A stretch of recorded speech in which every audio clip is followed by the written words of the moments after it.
Hey, what's going on, guys? It's FPL Yusuf and welcome back to another video on my YouTube channel. Today we're going to be going over my final team selection ahead of the semi-finals and match day 6 of the Euro Fantasy League. So without further ado, let's just get straight into the video.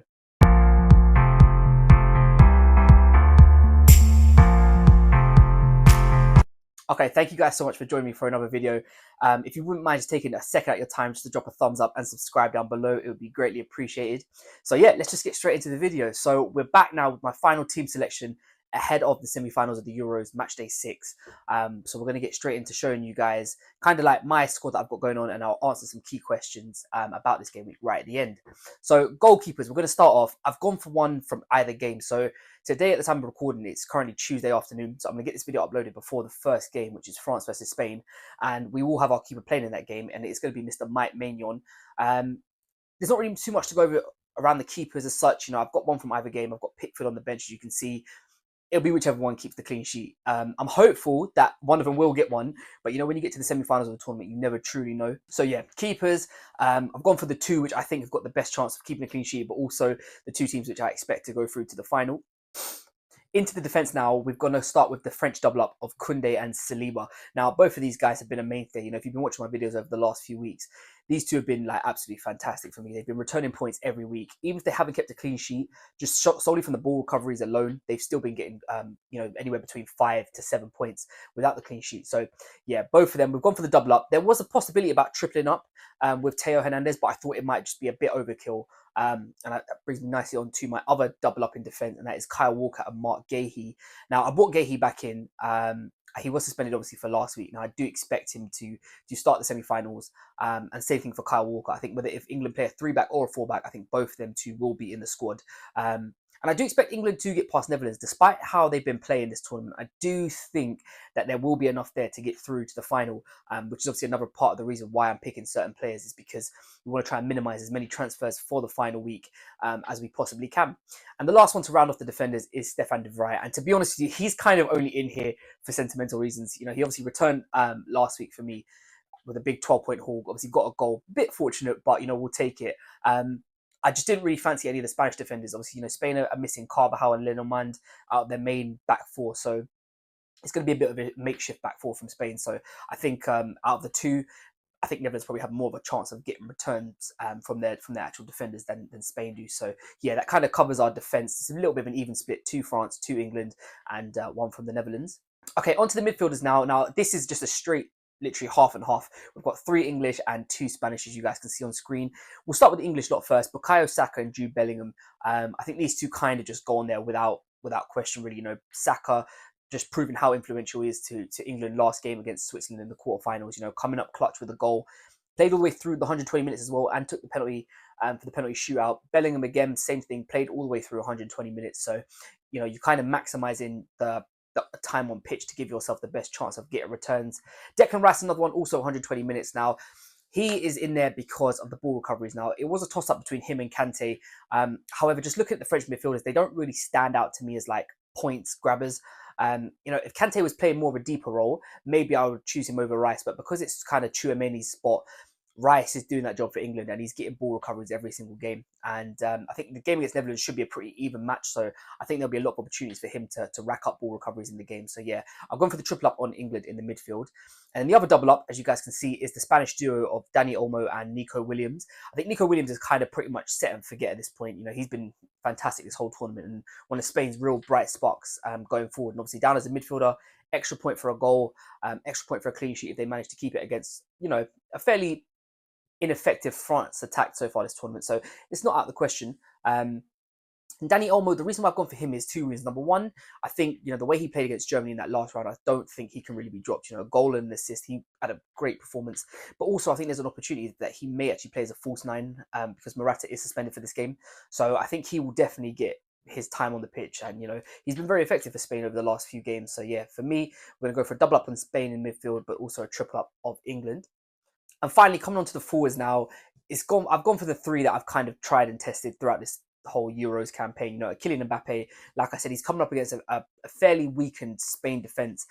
One of those players being matched up with would probably be Jesus Navas, who is currently 38, I think he is. So, if there's any time for Mbappe to sort of step up, despite him not being that great this tournament, I think this is a game for him to really have his go at the Spanish defence.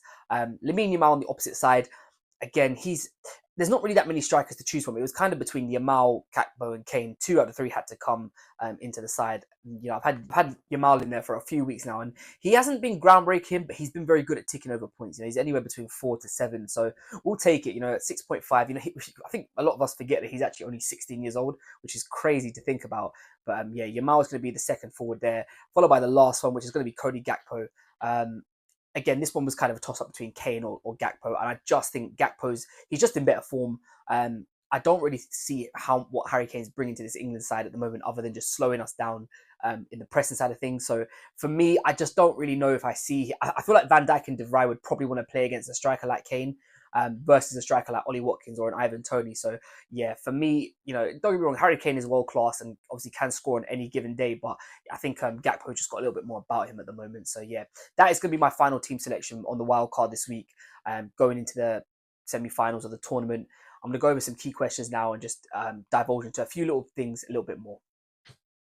Okay, so the first question I'm gonna go over is chips. What do you do if you've got a wild card or a limitless left? Do you save it for the final, or do you use it now in the semi-final? It is a tricky one because I think the semi-finals they are on paper a little bit difficult to call because France haven't been that great, whereas Spain have been fantastic this tournament. England haven't been that great. Netherlands also haven't been that great. So it is part of the team you're picking this week. If you are using a chip, is almost having a guess at who's going to make it through to the final, which is why you see my team is so stacked heavily for France and England.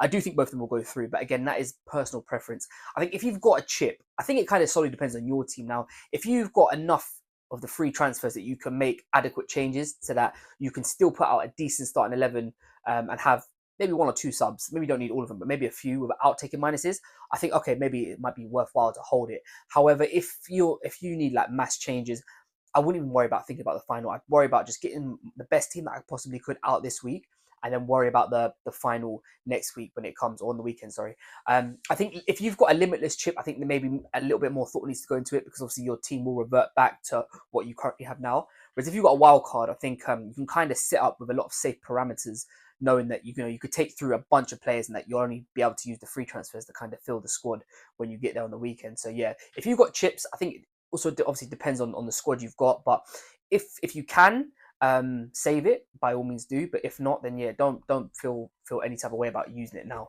Okay, is Harry Kane worth it? That's the next question. Now, I touched on this at the end of the explanation video on my squad. For me personally, I'm going to give you my opinion. I don't think he is. Now, I know a lot of people are going to put him in their team because it's Harry Kane, because of who he is. And there's not really that many other options. Like I said, Morata's suspended for Spain, so that kind of rules him out. France, they keep chopping and changing. One game it's Dembele, one game it's Thuram. Giroud can make an appearance. It's very difficult to say who's going to play in that number 9 role. Kolo Muani started last game, so I think it's a little bit trickier for the French side.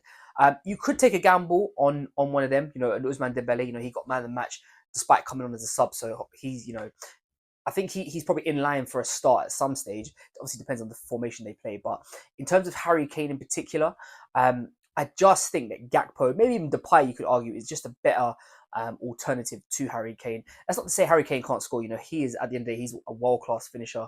And all he needs is that one chance. My worry for him is that I don't think he looks fit enough to be able to, first off, last the game, as we've seen, he's been subbed a few times, but also just his whole pressing game just doesn't seem to be on. He's not really moving about the pitch as much. He's not really having that much of an impact on the game. So yeah, for me, I wouldn't go for Harry Kane. I'd possibly stay away and just look for elsewhere options. Lamine Yamal, Cody Gakpo. Like I said, maybe you could look at Depay, but I just think that there's other players who you probably want to prioritize over Harry Kane. And the last question is the Spain defense. Now, do you, so I know some people will probably have like the likes of Cucurella still in there, maybe Laporte if you've got a little bit different, Simon in goal. What do you do with the Spanish defenders? I think in this case, if you're wildcarding, me personally, I probably would stay away from them. Even if they do get through to the final, you can always use your free transfers to bring in Carvajal back or to bring whoever in. I think for the time being, I think it's a very dangerous game to try and go into this France game with a weakened side. Like I said, Jesus Navas is probably going to be playing right back for them. At 38 years old, I don't think he probably wants to be running against Kylian Mbappe. So for me personally, around the Spain defense, I think if you can get rid of them now, I possibly would. If it requires taking a transfer out for them, maybe not. You know, if you've got options elsewhere, maybe you could just look at just keeping them for now, just starting them, and you can always sub them out because obviously they play in the first game tonight. But I think overall, if you're on a wild card this week or a limitless, or you know, if you just got free transfers ready to burn, I wouldn't even consider getting a Spanish defender in there. Despite how good like someone like Cucurella has been, yeah, for me, I just don't know if this is the game where they're weakened a little bit by suspension. So yeah, for me, I would probably just aim to stay clear of that Spanish defense. Okay, thank you guys so much for watching. If you have enjoyed the video, don't forget to drop it a thumbs up and subscribe down below. It would be greatly appreciated. One more round to go after this. You know, we're going to get into the first semi-final tonight. By the end of tomorrow evening, we'll know who's going to be in the final.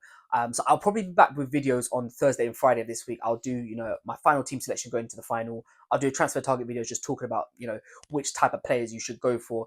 Obviously, you know, most of us will kind of go for whichever teams go through. We'll kind of pick the biggest players and the best players there. So it should be fairly straightforward. But yeah, only one more week to go, one more game week to go after this. So yeah, like I said, thank you guys so much for watching this video. If you have enjoyed it, don't forget to drop a thumbs up and subscribe down below, and I'll catch you next time.